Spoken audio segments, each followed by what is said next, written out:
What's happening? I don't know what's happening! We're losing control of the aircraft here! We lost all control of the aircraft!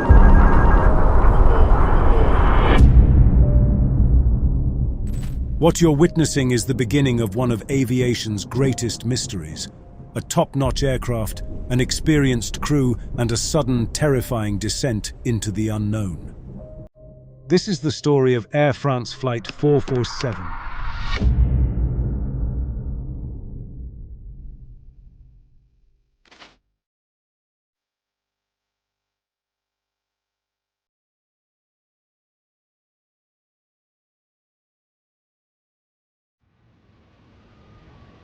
On May 31, 2009, around 8 p.m. local time, Air France Flight 447 was pushed back from the gate at Rio de Janeiro International Airport in Brazil with destination Paris, France. The route from Rio de Janeiro to Paris crosses the Atlantic Ocean. Starting in Brazil, it travels over the northern Atlantic, approaching the mainland of Europe before landing in Paris. This flight typically takes about 12 hours. The aircraft involved was an Airbus A330-200, the newest in Air France's fleet. It underwent a major overhaul in April 2009 and had accumulated about 19,000 flying hours at the time of the incident. 2 General Electric CF6 engines powered the aircraft, with no documented issues. On board were 216 passengers of nearly 30 nationalities. The majority of passengers were French, Brazilian or German citizens. The passengers included business and holiday travelers. This aircraft is designed for 2 pilots. However, the 13-hour duty time for the Rio to Paris route exceeds the 10 hours permitted before a break is required, according to Air France's procedures.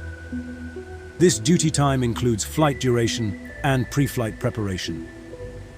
To comply, Flight 447 was crewed by 3 pilots. The captain, 58-year-old Marc Dubois.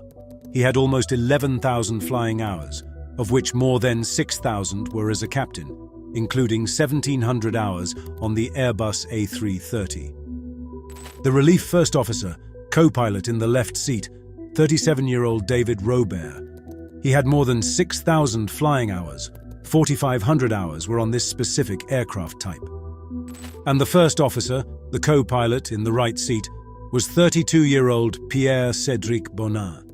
He had almost 3,000 flight hours, with 807 of those hours on this aircraft type. At 8:30 local time, the Airbus took off. The takeoff proceeded normally, as expected for a fully loaded aircraft, following the standard protocols for their climb and setting the course for their transatlantic journey. Conforming to Air France's standard procedures around 20,000 feet, the relief first officer left the cockpit to begin his 3-hour rest period. The captain took over the left seat, while the first officer occupied the right seat. A few moments later, the flight reached its cruising altitude of flight level 350. The first couple of hours of the flight were largely routine and uneventful. At 1:35 a.m., the flight entered oceanic airspace over the Atlantic Ocean, northeast of the South American continent. During that time of year, the mid-Atlantic region was known for its typical weather patterns, characterized by a broad band of thunderstorms stretching across the Intertropical Convergence zone. This region is a band of low pressure around the Earth that generally lies near the equator. The trade winds of the northern and southern hemispheres come together here, leading to frequent thunderstorms and heavy rain. Flying through this area is often challenging for pilots because the thunderstorms don't appear well on radar.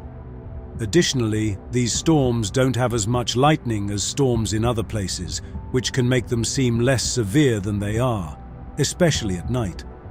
While the aircraft's automated systems manage the flight, a primary responsibility of the cockpit crew involves overseeing the flight's progress, using the onboard weather radar to avoid areas of significant turbulence. Air France Flight 447 encountered an area of tropical showers and weak thunderstorms, characterized by weak to moderate updrafts and a high likelihood of turbulence. The crew discussed their desire to climb to flight level 370 to ascend above the weather. But they found it too warm to climb to that altitude. Warm air is thinner, reducing the lift the plane can generate, which is crucial for maintaining flight. The crew dimmed the cockpit lights and turned on the landing lights to see outside. It looks like we're entering the cloud cover. It would have been good to climb now. It's going to be turbulent for my rest. At 2 a.m., the relief first officer returned from his rest break. The captain left for his without providing a proper briefing. Consequently, the first officer, now the pilot flying in the right seat and the designated pilot in command in the captain's absence, informed the relief first officer about the inability to climb and anticipated turbulence ahead, similar to recent encounters.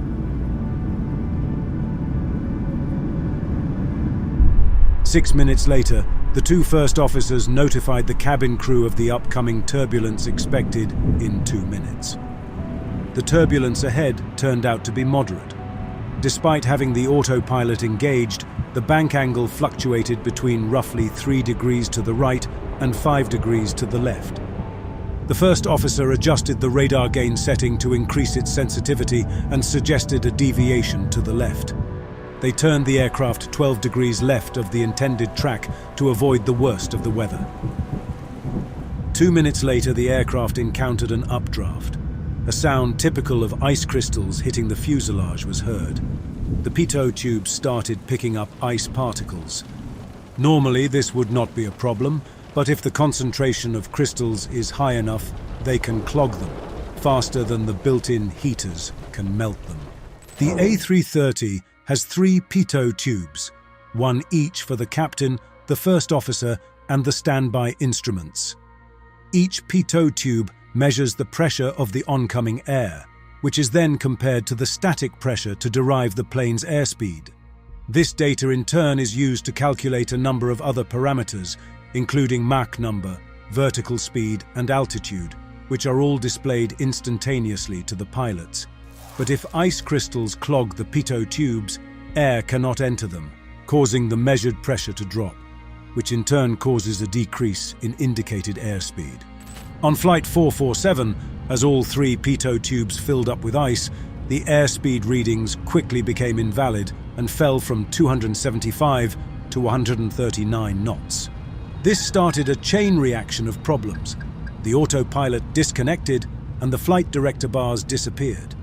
The aircraft's flight control law changed from normal to alternate 2, leading to the shutdown of many built-in protections, such as angle of attack, overspeed, and bank angle protection. Therefore, the aircraft became more sensitive to roll inputs.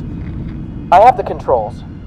The aircraft rolled right, and the first officer began hand-flying the aircraft, making nose-up and left-roll inputs. The auto-thrust disconnected and went into thrust-lock mode, freezing the power setting at 83%. The pitch attitude rose to 6 degrees, and the vertical speed increased through 1,800 feet per minute, triggering the stall warning. A stall happens when the aircraft's wings can no longer generate enough lift. This loss of lift leads to a sudden decrease in the aircraft's ability to stay airborne, causing it to drop or lose altitude rapidly. The first officer struggled to regain control over the bank angle and over-controlled the roll input with a series of left and right banks. The control inputs were exactly out of phase with the roll motion. After a challenging period, he gradually managed to stabilize the roll over the next 30 seconds, which silenced the stall warning. Just seconds later, the airspeed indicated on the standby instrument began to decay once more, dropping sharply from 270 to 73 knots. The aircraft's pitch increased by 11 degrees, and its vertical speed increased through 6,000 feet per minute. The first officer continued to make nose-up inputs, and the pitch attitude increased to 16 degrees.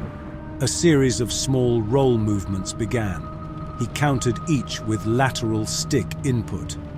The stall warning was triggered again, and amidst the chaos, attempts were made to call the captain back by ringing a call chime in the crew rest area.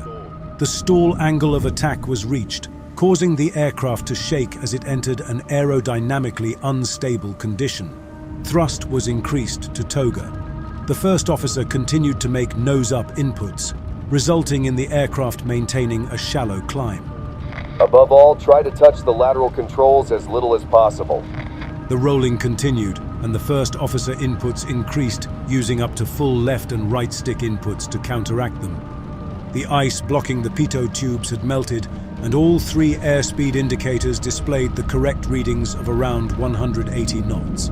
It became clear that they were flying too slowly for this flight level, as the normal airspeed for their flying altitude was about 260 knots. Seconds later, the aircraft reached its maximum altitude of almost 38,000 feet. It had gained 3,000 feet in just 1 minute and 7 seconds since the autopilot disconnected. The bank angle increased to the right. The first officer held full left stick with virtually no effect on the bank angle. I don't have control of the aircraft anymore. I don't have control of the aircraft at all. Controls to the left. The relief first officer made 2 full left control inputs. The first officer kept his control stick fully to the left and pulled it all the way back for nearly 40 seconds. The descent rate increased to 10,000 feet per minute. The pitch attitude fluctuated between about 10 degrees and 16 degrees nose up. 2 minutes after the autopilot disconnected, the captain entered the cockpit. The indicated airspeeds dropped below 60 knots, which made the angle of attack sensors invalid and silenced the stall warning. As the speeds fell below 30 knots, a red SPD flag replaced the airspeed indication. Despite the first officer his side stick being full left in an attempt to control it, the aircraft was tilted to the right, with bank angles fluctuating up to 45 degrees. What are you doing? What's happening? I don't know what's happening! We're losing control of the aircraft here. We lost all control of the aircraft. The pitch attitude porpoised from 8 degrees to 15 degrees nose up. The thrust levers were moved to idle, and the nose pitched down. Each time the nose pitched down, the angle of attack reduced slightly. The airspeed indication reappeared, and the stall warning reactivated. I have the impression that we have some crazy speed. The first officer deployed the speed brakes, causing the nose to pitch up level with the horizon. The relief first officer told him not to extend the speed brakes, and they were retracted. As a result, the nose returned to 8 degrees below the horizon before pitching up again. The aircraft continued to descend with vertical speeds between 10,000 and 15,000 feet per minute. The thrust levers were moved to the climb power setting, and for the first time in a minute, the aircraft's wings briefly became level, indicating a straight flight path. However, this was only temporary, as the aircraft continued to sway left and right, prompting the first officer to make significant movements with the side stick to counteract each roll movement and stabilize the aircraft. As the aircraft descended through 20,000 feet, the thrust levers were moved from the climb detent to toga. Shortly after, the aircraft began to roll to the right. Full left side stick input was applied once again and held steady for 20 seconds. We're there, we're passing level 100. They had already descended 28,000 feet at that time. Wait, I have the controls. The relief first officer made a left input for about 7 seconds, but the first officer never released his side stick. You will input. What is? You How will come we're input. continuing to go down You will now? input. You will The input. relief first officer instructed the captain to see if a reset of the flight control computers could help. The captain remarked that it would not do anything, but he reset primary and secondary flight control computers anyway. 9,000 feet! Climb, climb, climb, climb! I've been at max nose up for a while. No, don't climb. So go down. The relief first officer pushed his own stick forward while the thrust levers were pulled back to climb power. The first officer, however, continued to pull back, and dual input sounded again. You So will give me the input. controls. The controls will to me. input. Controls to You me. will input. Go ahead, you You have will the input. controls! The relief first officer lowered the nose to 7 degrees below the horizon. The airspeeds and stall warning were displayed once more. 7 seconds later, despite the relief first officer saying he had the controls, the first officer began to pull back on the side stick again. Dual input was announced, and the aircraft started to pitch up. Dual input. Watch out! Pitching up! I'm pitching up! I'm pitching up! The thrust levers were pulled back to idle for 2 seconds, and the nose pitched up to 16 degrees. You're pitching up! Well, we need to. We are at 4,000 feet. Seconds later, as the aircraft reached 2,500 feet, the ground proximity warning sounded in the cockpit. Go on, pull!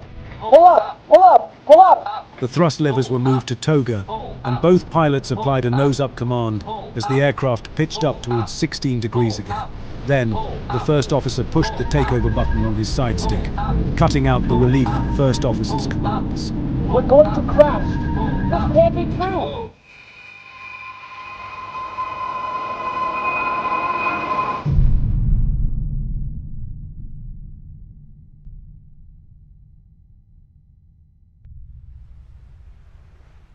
The aircraft dropped from 38,000 feet to sea level in just 3 minutes and 30 seconds. Tragically, all passengers and crew on board lost their lives, making it one of the most tragic days in aviation history. Let us take a moment to reflect on the profound impact of this event and remember those who were lost before we continue with the investigation part.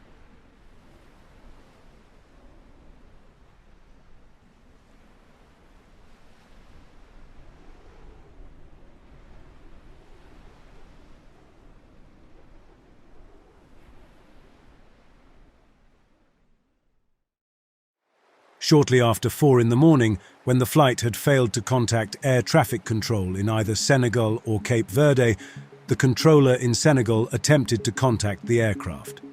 Despite his attempts, he received no response. Brazil and Senegal alerted rescue services, initiating the search for the aircraft.